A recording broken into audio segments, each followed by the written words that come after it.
سلام دوستان، خوش اومدید به یه ویدیوی دیگه. این بار اومدم بهتون آموزش بدم که چطور چند اکانت رو همزمان توی یک گوشی برای فوتبال داشته باشیم. پس حتما تا آخر ویدیو همراه من باشین.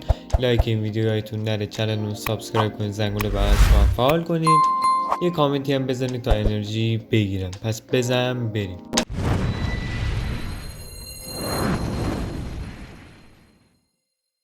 خب برای این کار به دو برنامه نیاز دارید، یه دونه اپ کلونر و یه دونه زد آرشیور که داخل کانال تلگرام هم به آیدی گیم بغل براتون آورده شده گذاشتم. همچنین لینک کانال تلگرام هم داخل دیسکریپشن پایین این ویدیو هستش و از اون طریق هم میتونید وارد بشید.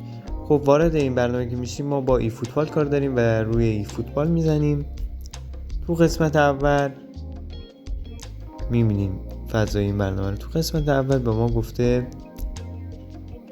کلون نامبر، شماره کلونی که میخوایم بگیریم و باید بگیم که چندمین کلونمونه.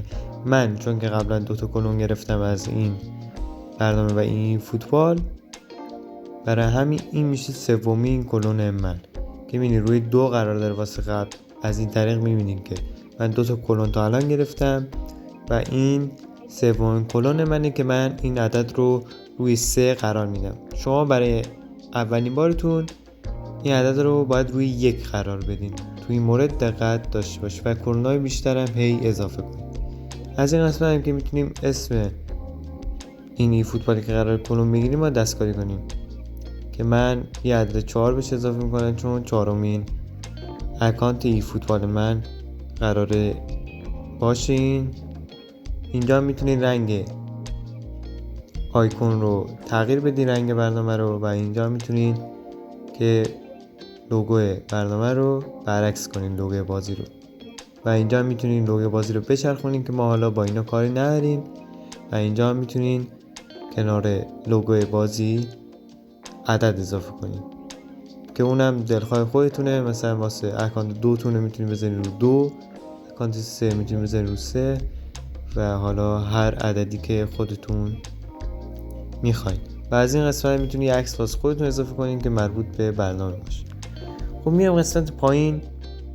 این برنامه قسمت ظاهری، تنظیمات ظاهری برنامه بود که برای بازی فوتبال انجام دادیم و از اینجا وارد این قسمت گزینه که براتون علامت میزنم باید بشین. استورنج آپشن بود اگه اشتباه نکنم، آپشنز بود. وارد این قسمت میشین. دو این قسمت این گزینه‌ای که براتون نشون دادم رو باید فعال کنید و همچنین یه گزینه این پایینه و این دو گزینه رو از این بخش استوریج آپشنز باید فعال کنیم. خب میای پایین گزینه آخر هم کلیک کنیم و وارد میشیم و از اینجا این گزینه رو که بهتون نشون میدم این رو هم باید فعال کنیم. پس یه دونه اون استوریج آپشنزه که اون دو گزینه هم، یه دونه اون آخرین مورده که باید یه گزینه هم از اونجا فعال کنیم. خب حالا خیلی راحت روی این تیکه میزنیم تا از بازی کلون بگیره.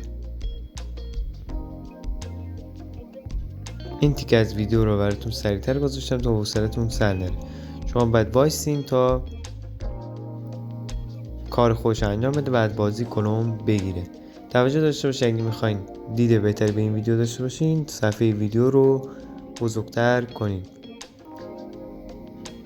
چون به صورت عمودی فیلم گرفتم بهتری که بزرگ کنین تا از نزدیک به راحتی صفحه گوشی من رو ببینید.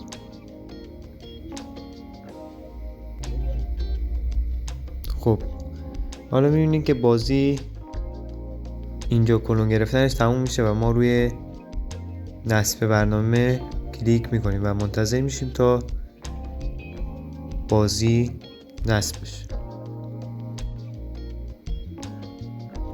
من یه مقدار ویدیو رو این یه تیکر سریعتر کردم تا زمان ویدیو زیاد نباشه.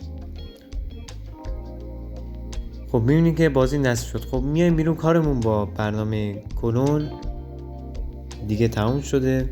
خب فقط یه نکته میمونه داخل این برنامه که اگه آپدیت داد ما باید چیکار کنیم. خب وارد کلوند اپ میشیم و میبینید که این برنامه‌ایه که کلون گرفتم تا به الان بازی رو چند بار کلون گرفتن. روی 3 نقطه اون میزنیم و اون قسمت پایین میبینید که یه گزینه آپدیت داره و از این قسمت به راحتی آپدیت میکنید. و حالا با برنامه زد آرشیور کار داریم که تو کانال تلگرام هم گفتم براتون قرار دادم. خب وارد فایل اندروید و بعدش OBB میشیم. میایم پایین میبینید که یه دونه فایل اصلی خود بازیه و یه دونه اون 3 تا سفیدام که فایلایی که کلون گرفتم. خب آخری کلون همین الانمونه. روی قسمت رینیم کلیک میکنیم و این تیکه از اسم این فایل رو کپی میکنیم و حالا وارد اون فایل میشیم که 2 تا بخش فایلی دیگه داره. این دوتا رو رینیم میکنیم و قسمت این یه تیکه از اسم اینا رو به جاشون یه تیکه‌ای که کپی کردیم رو قرار میدیم و اینجا میتونیم روی پیست بزنیم که اون جایگزینش بشه. تو قسمت پایین فایل پایینی هم همین کارو میکنیم. تو این دوتا فایل باید این قسمت از اسمشون رو اون چیزی که اونجا کپی کردیم وارد کنیم. خب میبینید دوتا هم شد مثل بیرونی و کپی کردیم و اونجا قرار دادیم. خب حالا وارد ای فوتبال میشیم و منتظر میمونیم تا بازی لود بشه و بالا بیاد.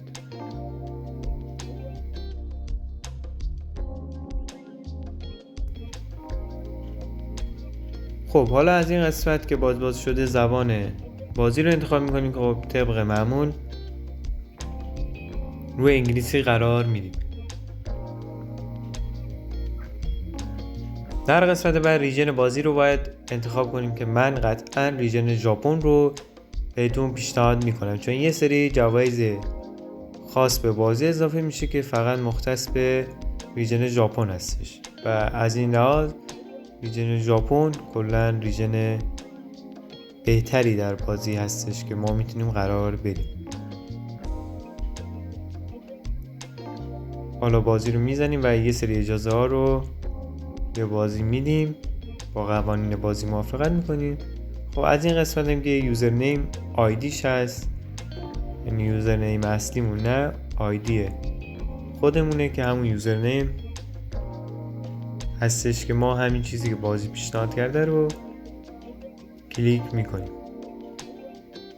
یکم ویدیو رو این یه تیکه رو سریع کردم تا حوصلتون سر نره. یه لایو آپدیتی هم که الان میبینین میادش و ما منتظر میشیم تا پر بشه.